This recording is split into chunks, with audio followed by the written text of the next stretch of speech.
Hello friends, I am Shivraj Aditya और मैं आप सभी का स्वागत करता हूं आप ही के अपने यूट्यूब चैनल पे।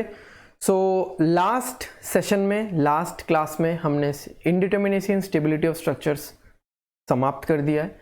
अभी हम लोग हेड कर रहे हैं, we are heading towards the module methods of analysis. ठीक है, बहुत ही सबसे बड़ा मॉड्यूल है ये। ठीक है, बहुत सारे पार्ट्स होने वाले हैं इसमें। जैसे आप देख सकते हो कि indeterminacy and stability of structures जो था उसमें कुल मिला के 37 पार्ट्स हुए, है ना, अराउंड 37 शायद। तो उसके बाद अभी ये वाला जो शुरू हो रहा है इसमें बहुत सारे सेशंस होने वाले हैं। ठीक है, सबसे लंबा, क्योंकि मेन अभी मुझे स्ट्रक्चरल एनालिसिस यहाँ से शुरू होगा, या यहाँ से भी नहीं, मैं अगर बोलूँ तो और कुछ क्लासेस बाद। अभी तो इनिशियली जो मेथड्स ऑफ एनालिसिस है थोड़ा सा थ्योरेटिकल चलेगा। मैं आपको समझाऊंगा कौन सा क्या मेथड्स है, उसका स्टेटमेंट लिखवाऊंगा, डिफरेंसेस बताऊंगा। ठीक है, हल्का फुल्का सा बोरिंग भी लग सकता है। ठीक है, बट इट्स माई ड्यूटी कि मुझे ये चीज़ पढ़ाना है। ठीक है, तो मुझे तो पढ़ाना ही पड़ेगा। ओके, सो थोड़ा सा थ्योरेटिकल रहेगा, इसलिए मैं पहले से डिस्क्लेमर दे रहा हूं। तो आज पहला पार्ट है, चलिए शुरू करते हैं हम लोग। ठीक है, मैंने थोड़ा सा आउटलुक चेंज किया है। Okay, so methods of analysis, है ना, methods of analysis.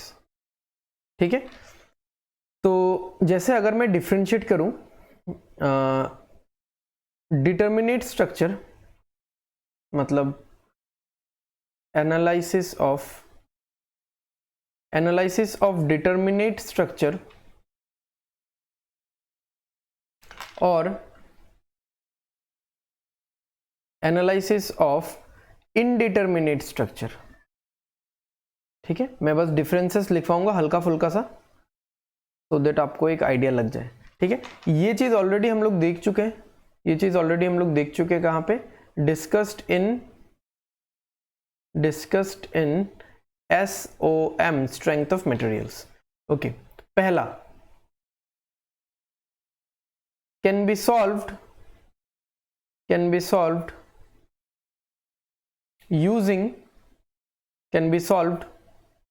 using equilibrium equations. ठीक है, कैन नॉट बी सॉल्व्ड, अरे यहाँ पे 2 नहीं है ना, ये तो 1 ही है। Can not be solved using just equilibrium equations, additional compatibility equations। compatibility equations क्या है वो आपको बाद में समझ में आएगा। ठीक है, अभी भी बहुत बाकी है उस सेशन तक पहुंचने में। compatibility equations are required। ठीक है, नंबर टू क्या है, मटेरियल प्रॉपर्टीज, है ना,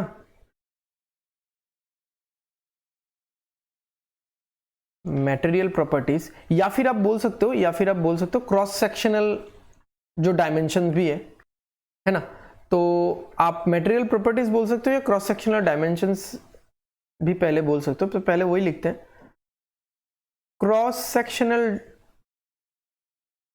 सेक्शनल डायमेंशंस जैसे कि AI, ठीक है, एंड मटेरियल प्रॉपर्टीज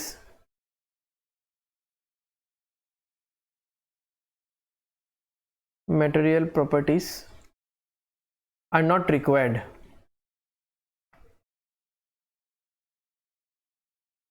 रिक्वायर्ड, ठीक है, इसमें तो फिलहाल लिखने का जगह नहीं है, मैं यहीं पे लिख देता हूं, these things are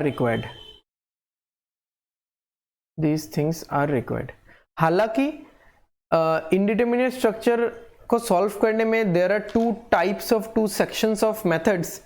एक सेक्शन ऑफ मेथड्स में आपको ये क्रॉस सेक्शनल प्रॉपर्टीज और मटेरियल प्रॉपर्टीज चाहिए होंगे, और एक में आपको नहीं चाहिए होगा, बट फिर भी मैंने ओवरऑल लिख दिया चाहिए। जैसे मटेरियल प्रॉपर्टीज क्या क्या हो सकता है, यंग्स मॉडुलस हो सकता है, पॉइजन्स रेशियो हो सकता है, मॉडुलस ऑफ रिजिडिटी हो सकता है, एंड और बहुत भी है, ठीक है। ओके, एक पॉइंट नंबर 3 देखते हैं। Point number 3, stresses are not developed, stresses are not developed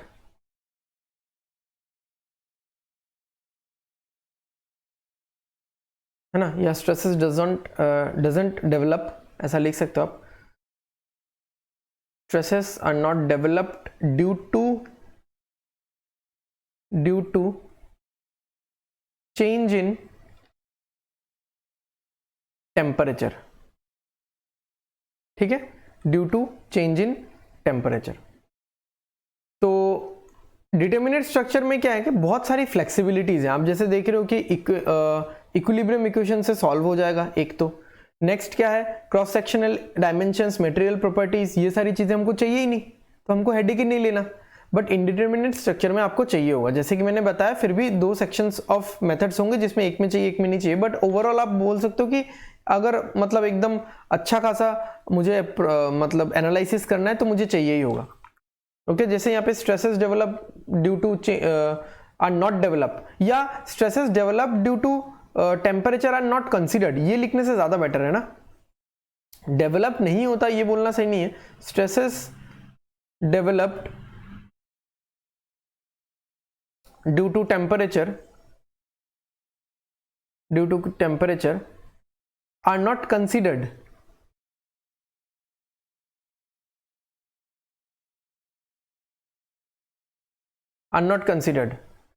और यहां पे stresses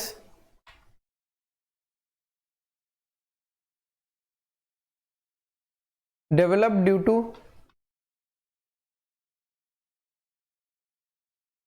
temperature are considered, ठीक है।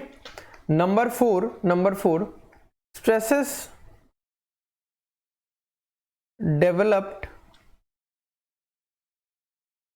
Developed due to settlement and lack of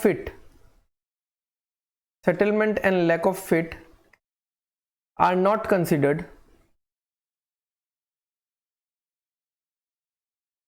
ठीक है। और यहाँ पे उसी का उल्टा, कुछ क्लासेस थोड़ा थ्योरी चलेगा, ठीक है, ये सब चीज़ें बताना इंपॉर्टेंट है। जो लोग 3rd ईयर में हो, 4th ईयर में हो, पास्ड आउट हो, उनको तो पता होगा, ठीक है। जो लोग अभी भी नया कर रहे हो उनके नोट्स के लिए ज़रूरी है। Due to settlement and lack of fit are considered, ठीक है। तो और भी बहुत सारा डिस्कशन बाकी है मेरा। सो आज के सेशन के लिए यही तक हम लोग खत्म करते हैं, ठीक है। अगले सेशन में, नेक्स्ट सेशन में हम लोग देखेंगे कि इसको और आगे क्या क्या हम लोग डिस्कस कर सकते हैं, ठीक है।